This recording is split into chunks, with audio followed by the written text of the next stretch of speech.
Done. तो आज जो हम लोग देखने वाले दैट इज फिक्स्ड इनकम का basics and cost of debt क्या होता है एक्चुअल में। अब ये क्यों इंपॉर्टेंट है, अभी बहुत सारे लोग CFA कर रहे हैं, तो CFA लेवल 1 का सबसे बेसिक जब हम लोग फिक्स्ड इनकम करते हैं ना, कूपन क्या होता है, मार्केट इंटरेस्ट रेट्स क्या होता है, उसी में प्रॉब्लम हो जाता है समझने के लिए। एंड ये बहुत ज़्यादा क्रिटिकल है अगर हम लोगों को आगे जॉब में जाके फिक्स्ड इनकम सिक्योरिटीज़ में जाना है या क्रेडिट रेटिंग कंपनी में जाना है, तो ये सारे बेसिक्स आना तो पैरामाउंट है, क्योंकि इसके आगे ही बाकी सारे कंसेप्ट होते हैं। ठीक है, या कोई MBA इन फिनेंस भी कर रहा है, उसको अगर ये बेसिक्स जानना है फिक्स्ड इनकम का, तो ये एक 10-15 मिनट्स का एक बेसिक वीडियो में रिकॉर्ड कर रहा हूँ। तो सबसे फर्स्ट है ना, फिक्स्ड इनकम सिक्योरिटी समझना कैसा है। अभी एज एन इंडिविजुअल मैं बैंक में जाके लोन लेता हूँ, वैसे ही कंपनीज भी लोन लेता है। कंपनीज 300 करोड़, 500 करोड़, 700 करोड़, 200 करोड़ का लोन लेता है। अभी जब कंपनी लोन लेता है ना, तो अगर फॉर एग्जाम्पल आप हो रौनक, ठीक है, आपने एक 50 करोड़ का लोन दिया एक कंपनी को, तो उसके अगेंस्ट कंपनी आपको एक सिक्योरिटी देता है। वो सिक्योरिटी को आप ट्रेड कर सकते हो। अगर एज एन इंडिविजुअल आप बैंक से लोन लेते हो, तो वो बैंक का लोन ट्रेडेबल नहीं होता है मार्केट्स में, वो दो बैंक्स के बीच में ट्रेड हो सकता है क्या? यस। बट अभी जो हम लोग बात कर रहे हैं यहाँ पे, कंपनी 50 करोड़ चाहता है, तो सपोज आप जैसे और 15-20 स्टूडेंट्स है, अभी 35 स्टूडेंट्स है, सब लोगों ने मिलके लोन दे दिया है, समझ में आया?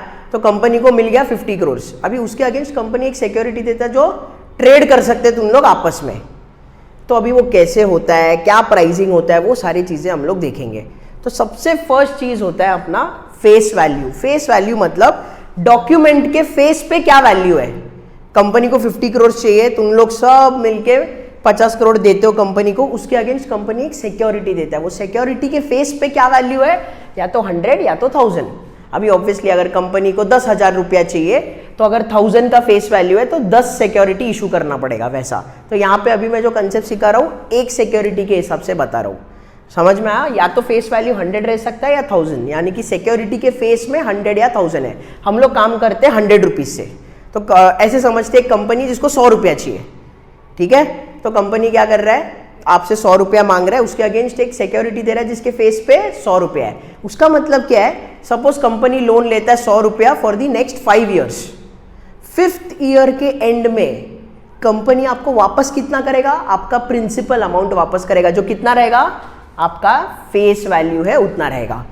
अभी ये सब्जेक्ट का नाम फिक्स्ड इनकम सिक्योरिटी क्यों है, क्योंकि नॉर्मली कंपनी जो इंटरेस्ट भरता है वो फिक्स्ड रहता है। क्या 100% सब सिक्योरिटी वैसा रहता है? वैसे नहीं रहता है। फॉर एग्जाम्पल फ्लोटिंग भी होता है, बट काफ़ी बार कैसे होता है, 40 to 60% of the times fixed रहता है कि कंपनी ने लोन लिया तो आपको फिक्स्ड इंटरेस्ट पे करेगा, समझ में आया? तो फर्स्ट है अपना फेस वैल्यू, जो बेसिकली क्या बोलता है, कंपनी अगर 5 ईयर का लोन ले रहा है, at the end of 5 years आपको 100 वापस करेगा, फेस वैल्यू 1000 है तो 1000 वापस करेगा। सेकेंड कंसेप्ट होता है हमारा कूपन। कूपन किसके एंड से है, कंपनी के एंड से। कंपनी क्या बोलता है, कूपन कितना देगा, 10%। ये 10% किस पे होता है, ये 10% होता है ऑन फेस वैल्यू। जो ये फेस वैल्यू है ना, उस पर 10% कंपनी बोलता है इतना मैं तुम लोग को कैश दूंगा हर साल, समझ में आया? कंपनी कितना दे रहा है, 10% इंटरेस्ट दे रहा है। अभी तुम लोग सपोज ऐसे समझो कि पूरे क्लास में अभी 35-36 स्टूडेंट्स है, उतना ही है पूरे इंडिया का मार्केट। हाइपोथेटिकली ऐसा सोचना, पूरे इंडिया में कितने लोग हैं, 35-36 लोग ही है जो इन्वेस्ट करते हैं, समझ में आया? एज अ कंपनी मैं क्या बोल रहा हूँ, कितना देने का है, कितना दे रहा हूँ मैं, 10% दे रहा हूँ। अभी तुम लोग सब लोग मेरे कंपनी को एनालाइज करोगे, एंड तुम लोग सब लोग, पूरा मतलब इंडिया में 36 लोग ही है, तुम लोग सब लोग एनालाइज करके बोलते हो कि यार ये कंपनी इतनी अच्छी है कि कंपनी में ज़्यादा रिस्क हम लोग को दिख नहीं रहा, क्योंकि फंडामेंटल्स एकदम स्ट्रांग है, कंपनी का प्रॉफिट्स भी ग्रो हो रहा है, कंपनी का कैश फ्लोज भी बहुत स्ट्रांग है, कंपनी प्रीवियसली भी हार्डली कुछ लोन लिया है, लोन भी नहीं है। तो अभी कंपनी जब इशू कर रहा है, कंपनी इशू कर रहा है बॉन्ड्स आपको, तो उसके अगेंस्ट वो कितना ले रहा है, सपोज 100 रुपया ले रहा है, या जो भी पकड़ो, 50 करोड़ पकड़ो, या जैसे भी हम लोग एक इससे कैलकुलेट करने वाले हैं, तो अज्यूम करो 100 रुपया ले रहा है कंपनी, तो कितना फंडामेंटली स्ट्रांग है तुम लोग देखते हो। अगर तुम लोग को लगा रिस्क ही नहीं है, तो तुम लोग क्या बोलोगे, अरे कंपनी 10% दे रहा है, बट मुझे ना 8% मिलता तो भी चल जाता। लेकिन अगर आप ऐसे सोच सकते हो तो बाकी लोग भी सोच सकते हैं, राइट? उसी को हम बोलते हैं मार्केट इंटरेस्ट रेट क्या है। अब ये YTM है ना, मैं एक बार ये पूरा सिखाने के बाद लास्ट में एक्सप्लेन करूंगा ये YTM होता क्या है। बट मार्केट इंटरेस्ट रेट का मतलब क्या है कि तुम लोग पूरा इंडिया एज अ होल, जब तुम लोग फंडामेंटल्स देखते हो कंपनी का, तुम लोग को क्या लगता है कितना रिस्की है बॉन्ड। अगर तुम लोग को लगा रिस्की नहीं है तो तुम लोग बोलोगे अरे कम भी मिलेगा तो भी चलेगा मेरे को, क्योंकि रिस्क दिख नहीं रहा। रिस्क मतलब क्या? Probability of default. अगर आपको लग रहा है कंपनी एकदम स्ट्रांग है तो आपको क्या लग रहा है? अरे कंपनी डिफॉल्ट नहीं करेगा। जैसा for example D mart, Avenue super mart. Avenue super mart में बहुत उनको सस्ते में मिलता है इंटरेस्ट। क्यों? क्योंकि लोगों को भरोसा है उस पर। तो है ना, ये जो मार्केट इंटरेस्ट रेट है ना, ये दो रीजंस की वजह से इफेक्ट होता है। एक होता है माइक्रो, एक होता है मैक्रो। अभी जो मैंने आपको बोला ना, ये है अपना माइक्रो, जो फंडामेंटल्स की वजह से चेंज होता है कंपनी का। माइक्रो मतलब कंपनी स्पेसिफिक, कंपनी में रिस्क नहीं लग रहा है, सब कुछ सही लग रहा है, फंडामेंटल्स। मैक्रो मतलब क्या? फॉर एग्जाम्पल पूरा इंडिया का इंटरेस्ट रेट्स बढ़ रहा है, जैसा अभी क्या हो रहा है, पूरा इंडिया का इंटरेस्ट रेट्स बढ़ रहा है, तो फिर बाय डिफॉल्ट इसका भी इंटरेस्ट रेट बढ़ेगा। उसको बोलते हैं मैक्रो इकोनॉमिक। समझ में आया डिफरेंस? माइक्रो मतलब कंपनी स्पेसिफिक, मैक्रो मतलब इंडिया एज अ होल। तो ये दोनों रीजंस की वजह से इंटरेस्ट रेट बढ़ता है। लोगों को सब स्टार्टिंग में ये समझता नहीं है कि इसके वजह से बढ़ता है कि इसके कि क्या, तो आइडियली दोनों के वजह से बढ़ सकता है। फॉर एग्जाम्पल रेपो रेट्स बढ़ गया तो नॉर्मली ये लोग का भी इंटरेस्ट रेट्स बढ़ जाता है मार्केट में। इतना क्लियर है? तो अभी एकदम सिंपल क्वेश्चन पूछता हूँ। अभी इधर 35-36 स्टूडेंट्स हैं। सपोज कंपनी को 100 रुपया का एक बॉन्ड है, कंपनी को इशू करना है सिर्फ 10 बॉन्ड्स। कंपनी को कितना बॉन्ड्स इशू करना है? 10 बॉन्ड्स इशू करना है, और ऑन एन एवरेज 10 × 100 1000 रुपीज चाहिए कंपनी को। लेकिन तुम लोग 36 के 36 को क्या लग रहा है? अरे बॉन्ड एकदम मस्त है और कंपनी तो 10% दे रहा है। बट तुम लोग, मैं क्या मतलब, तुम लोग को क्या लग रहा है? 8% मिलता तो भी चलता। तो यानी कि कंपनी 10% दे रहा है, तुम लोग बोलते हैं अरे 8% मिल रहा है तो भी चल जाएगा। तो ऑटोमेटिकली क्या हो जाएगा? सब लोग डिमांड करेंगे, सब लोग बोलेंगे ना ये बॉन्ड तो बहुत सही है भाई, मैं तो 8% चाह रहा था बट कंपनी तो 10% दे रहा है। तो डिमांड इसका ऑटोमेटिकली बढ़ जाएगा। सप्लाई कितने का है बॉन्ड्स का? सिर्फ 10 बॉन्ड्स का, लेकिन डिमांड 10 से ज्यादा रहेगा, यानी कि डिमांड मेरा सप्लाई से तो ज्यादा ही रहेगा। तो डिमांड अगर मेरा सप्लाई से ज्यादा रहेगा, बेसिक इकोनॉमिक्स क्या बोलता है? डिमांड अगर सप्लाई से ज्यादा तो प्राइस मेरा ऑटोमेटिकली बढ़ जाएगा। इतना समझ में आ रहा है? तो अभी कैसे होएगा? अभी प्राइस ऑटोमेटिकली बढ़ेगा का मतलब क्या है? स्टार्टिंग में मेरे को कितना रुपया चाहिए था, कंपनी को कितना रुपया चाहिए था? 100। बट आप लोग, क्योंकि डिमांड ज्यादा है सप्लाई से, आप लोग मुझे 100 से ज्यादा देने को भी तैयार हो जाओगे। अब ये सोचा कैसे जाता है ना, ये सबसे क्रिटिकल पॉइंट है। तो अभी है ना, ये है ना, एज एन इन्वेस्टर एक टाइमलाइन बनाए। एज एन इन्वेस्टर मतलब तुम लोग एज एन इन्वेस्टर क्या बोल रहे हो? कंपनी कितने का एक बॉन्ड है? 100 रुपए का। कूपन कितना मिल रहा है? 10 रुपीज, क्योंकि कूपन क्या है? 10%। 10% ऑफ 100 इज व्हाट? 10 रुपीज। तो first year as an investor आपको 10 मिल रहा है, सेकेंड ईयर आपको 10 मिल रहा है, थर्ड ईयर आपको 10 मिल रहा है, फोर्थ ईयर 10 मिल रहा है, फिफ्थ ईयर 10 मिल रहा है, और लास्ट में आपको आपका प्रिंसिपल अमाउंट मिल रहा है। सही बात है? तो आज के तारीख में तुम लोग है ना, मैक्सिमम कितना प्राइस दोगे ये बॉन्ड के लिए, वो हम लोग निकाल सकते हैं कि एज एन इन्वेस्टर आप मैक्सिमम कितना पे करोगे ये बॉन्ड के लिए। अभी आप बोलोगे 10, मैं तो 100 रुपया दूंगा, ऐसा नहीं है। तो इसके पहले ना एक बार कंपाउंडिंग क्या होता है वो मैं बता देता हूँ। फाइनेंस में ना ऑलमोस्ट सब में जो भी इंटरेस्ट रेट्स होता है ना, ऑलमोस्ट सारे मतलब 90% of the interest rates are compound interest rates until and unless specified. ठीक है, ऐसे ही समझते। फाइनेंस का एक रूल ही ऐसा है कि जो भी इंटरेस्ट मिलता है वो आप वापस री इन्वेस्ट करते हो। अगेन थोड़ा रेट्स होते हैं जैसे LIBOR, London interbank offer rate, ये सब सिंपल इंटरेस्ट पे चलता है, नहीं तो मेजॉरिटी रेट सब कुछ कंपाउंड इंटरेस्ट। अभी कंपाउंड इंटरेस्ट क्या होता है? सिंपल लैंग्वेज में ऐसे समझते हैं, अगर 100 रुपया है, एक साल मेरे को इन्वेस्ट करने का 10% मिलेगा, तो क्या हो जाएगा? 100 पे और एक 10% कमाऊंगा फर्स्ट ईयर में, तो 100 + 100 × 10%, जो मैंने 100 रुपीज डाला और वो 100 रुपये पे 10%, ऐसे ही करना है। Simple math. 100 और 100 में क्या करता हूँ? कॉमन लेता हूँ, 100 कॉमन लूंगा तो 1 + 10% आता है, बराबर। ये एक साल के लिए था, तो रेज़ टू 1। कंपाउंड करना ना, तो कंपाउंड में कभी भी ऐड नहीं होता है, क्या करेंगे हम लोग? रेज़ टू करेंगे। मतलब नॉर्मली कैसे होता है? सिंपल अगर इंटरेस्ट करना है तो प्लस करते हैं हम लोग, कंपाउंड में मल्टीप्लाई होता है। बट जब भी हम लोग को कोई भी चीज 2-3 साल का देखने का, तो रेज़ टू करते हैं हम लोग, तो 1 + 10% रेज़ टू 1, तो ये कितना होता है? 110। सिंपल है। अगर यही मेरे को 2 साल के हिसाब से करना होता तो कैसे होएगा? ये 100 रुपये पे मेरे को 10 रुपीज मिलता, नेक्स्ट ईयर भी 10 रुपीज मिलता, ये तो सिंपल इंटरेस्ट हो गया। कंपाउंड इंटरेस्ट में क्या होएगा? ये जो 10 है वो भी तो वापस री इन्वेस्ट होगा ना, तो ये 10 पे 10% कितना हो गया? 11। तो एक्चुअली आपको 10 + 11 21 + 100 121 होता है।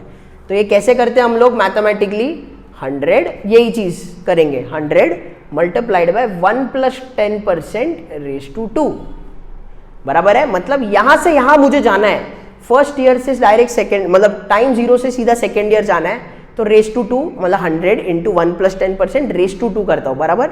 यहाँ पे मल्टीप्लाई किया ना, क्योंकि कंपाउंड इंटरेस्ट है, यहाँ पे मल्टीप्लाई कर रहा हूँ और यहाँ पे रेज टू कर रहा हूँ, तो ये कितना हो जाएगा 121। लाइकवाइज सपोज मैं टाइम 2 पे हूँ और यहाँ पे 121 है, मेरे को अगर टाइम 0 पे आना है तो क्या करना पड़ेगा, डिवाइड। यहाँ से यहाँ जाना है तो मल्टीप्लाई कर रहा हूँ ना और फिर रेज टू कर रहा हूँ ना, तो यहाँ पे जाना है तो मेरे को क्या करना पड़ेगा, डिवाइड करना पड़ेगा। 121 डिवाइडेड बाय 1 + 10% रेज टू 2। 2 साल पीछे जाना है, जब 2 साल आगे जाना था तो मल्टीप्लाई किया और फिर रेज टू किया, जब 2 साल पीछे जाना है तो डिवाइड करूंगा और फिर रेज टू करूंगा, तो यहाँ पे आएगा तो कितना आ जाएगा 100। समझ में आया। लाइकवाइज हम लोग को यहाँ पे ये रन करना है, मैं इसके लिए ये बताया ताकि ये कैलकुलेशन आपको समझे। तो ये कैसे होएगा, 10 डिवाइडेड बाय कितना परसेंट, 8%, 1 + 8% रेज टू 1, क्योंकि एक पीछे जाना है, प्लस यहाँ का क्या हो जाएगा 1 + 8% रेज टू 2, ये 1 + 8% रेज टू 3, 1 + 8% रेज टू 4, ये एक्चुअली 110 हो जाएगा, 1 + 8% रेज टू 5 बराबर। सब ऐड करेंगे, ये सब कुछ यहाँ पे बेसिकली ये सब का वैल्यू यहाँ पे आ गया एंड हम लोग को प्रेजेंट वैल्यू निकालना है। अभी एक्चुअली ये सब कैलकुलेटर और एक्सेल पे बहुत फास्ट होता है, एक बार मैं बस कैलकुलेट करके आपको बता देता हूँ कि कितना आएगा इसका आंसर। तो इसका आंसर आता है 107.98, 107.98। यहाँ पे माइनस में आएगा क्योंकि स्टार्टिंग में एज एन इन्वेस्टर आप पैसे दे रहे हो और फिर आपको 10 10 10 10 10 और लास्ट में 100 करके आ रहा है। मतलब इसका बेसिक मतलब क्या है कि अगर मैं एज ए कंपनी बोल रहा हूँ कि कूपन कितना दे रहा हूँ मैं, 10% तुम लोग को दूंगा, तुम लोग एनालाइज करके तुम लोग को लग रहा है कि यार कंपनी इतनी अच्छी है, फंडामेंटली इतना अच्छा है कि तुम लोग को लग रहा है डिफॉल्ट होने का प्रोबेबिलिटी बहुत कम है, तो तुम लोग बोलते हो 8% मिलता ना तो भी मैं बहुत खुश रहता, बट कंपनी कितना दे रहा है 10%, तो सबके सब आ जाएंगे खरीदने के लिए। मतलब डिमांड हो जाएगा 36 बॉन्ड्स का, लेकिन सप्लाई है सिर्फ 10 बॉन्ड्स का, यानी कि प्राइस 100 से ज्यादा होएगा। इसी को हम बोलते हैं प्रीमियम बॉन्ड्स। तो जब नॉर्मली प्रीमियम बॉन्ड्स है ना तो एक अच्छा साइन है कि कंपनी का रिस्क कम है, कंपनी अच्छी है। समझ में आया। तो अभी इसका मतलब क्या है, फॉर एग्जाम्पल अभी चिन्मय आ रहा है, चिन्मय बोलता है कि मैं 100 रुपीज दूंगा ये बॉन्ड के लिए, ठीक है, तो उधर से क्या होएगा, कोई और आएगा, सपोज संचित आएगा, संचित बोलेगा नहीं नहीं नहीं मैं 103 देने को तैयार हूं। अगर संचित 103 देने को तैयार है ये बॉन्ड के लिए, समझा, संचित बोल रहा है मैं ये बॉन्ड के लिए 103 देने को तैयार हूं आज के तारीख में, संचित को 10 10 10 10 10 और लास्ट में 100 मिलेगा, समझा। बट आइडियली क्या हो रहा है, 3 रुपया संचित एक्स्ट्रा दे रहा है ना, ये जो 103 है लास्ट में उसको कितना मिल रहा है, सिर्फ 100, तो 3 रुपये का नुकसान हो रहा है। तो इट इज वेरी ऑब्वियस कि वो है ना 10% नहीं कमाएगा ओवरऑल। ये सब जो रेट्स है ना ये सालाना रेट्स है, एनुअलाइज्ड, हम लोग हमेशा एनुअलाइज्ड रेट्स बोलते हैं। तो यहाँ पे 103 दे रहा है संचित, लेकिन एवरी ईयर 10 10 10 10 10 और लास्ट में 100 मिल रहा है, तो ये 103 का 100 ही मिला ना, तो 3 रुपये का घाटा हो रहा है। तो वो है ना कितना कमाएगा, 10% से थोड़ा कम कमाएगा, फिर भी 8% से ज़्यादा कमाएगा।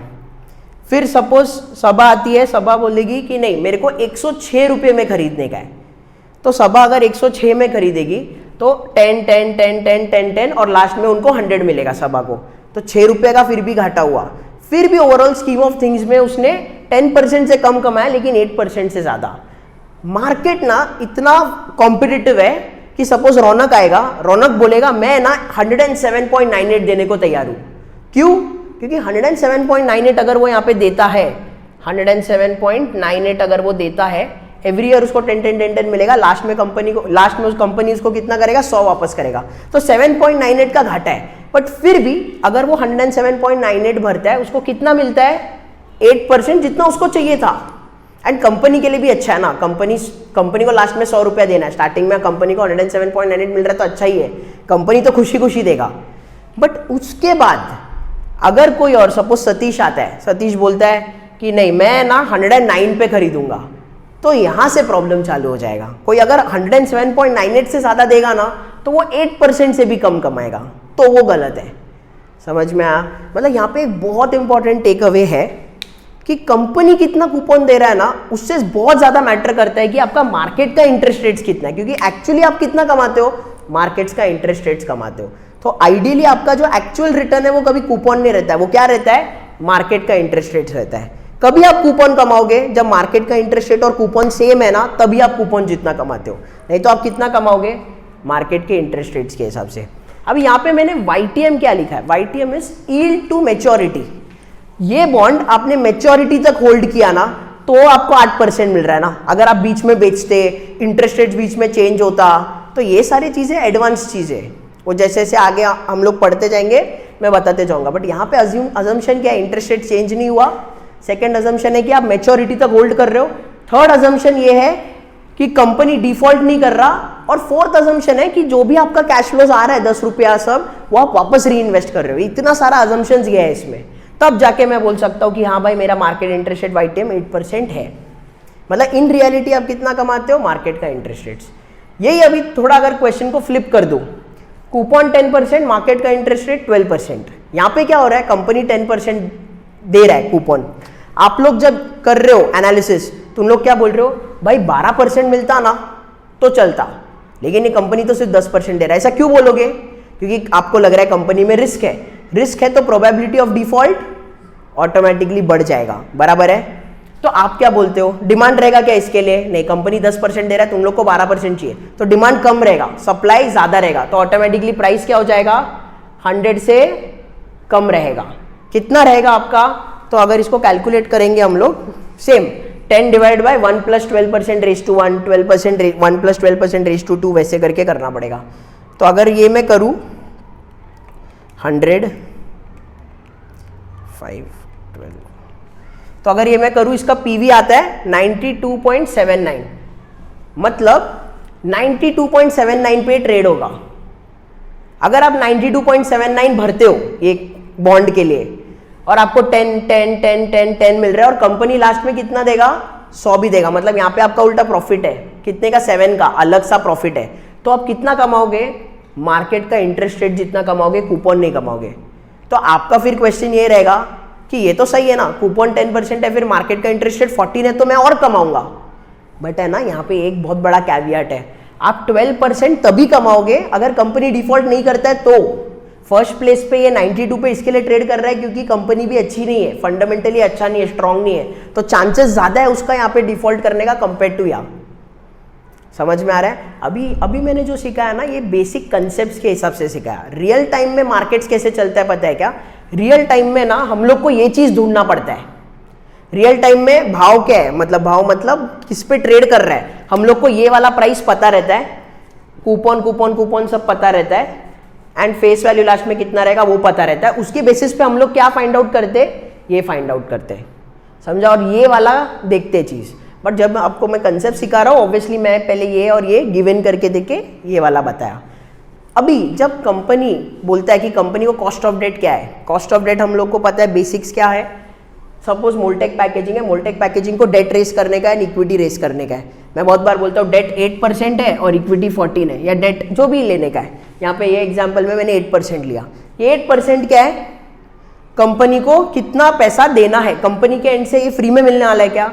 सपोज तुम लोग से मैं 50 करोड़ ले रहा हूँ एंड कंपनी का कॉस्ट ऑफ डेट 8% है, मतलब कंपनी को अगर 50 करोड़ रेस करना है, उसको ऑन एन एवरेज कितना देना पड़ेगा, 8% देना पड़ेगा। तो कंपनी के टुवर्ड्स कंपनी के पर्सपेक्टिव से खर्चा है, उसको हम कॉस्ट ऑफ डेट बोलते हैं। यही 8% आपको एज एन इन्वेस्टर क्या हो जाता है, रिक्वायर्ड रेट ऑफ रिटर्न।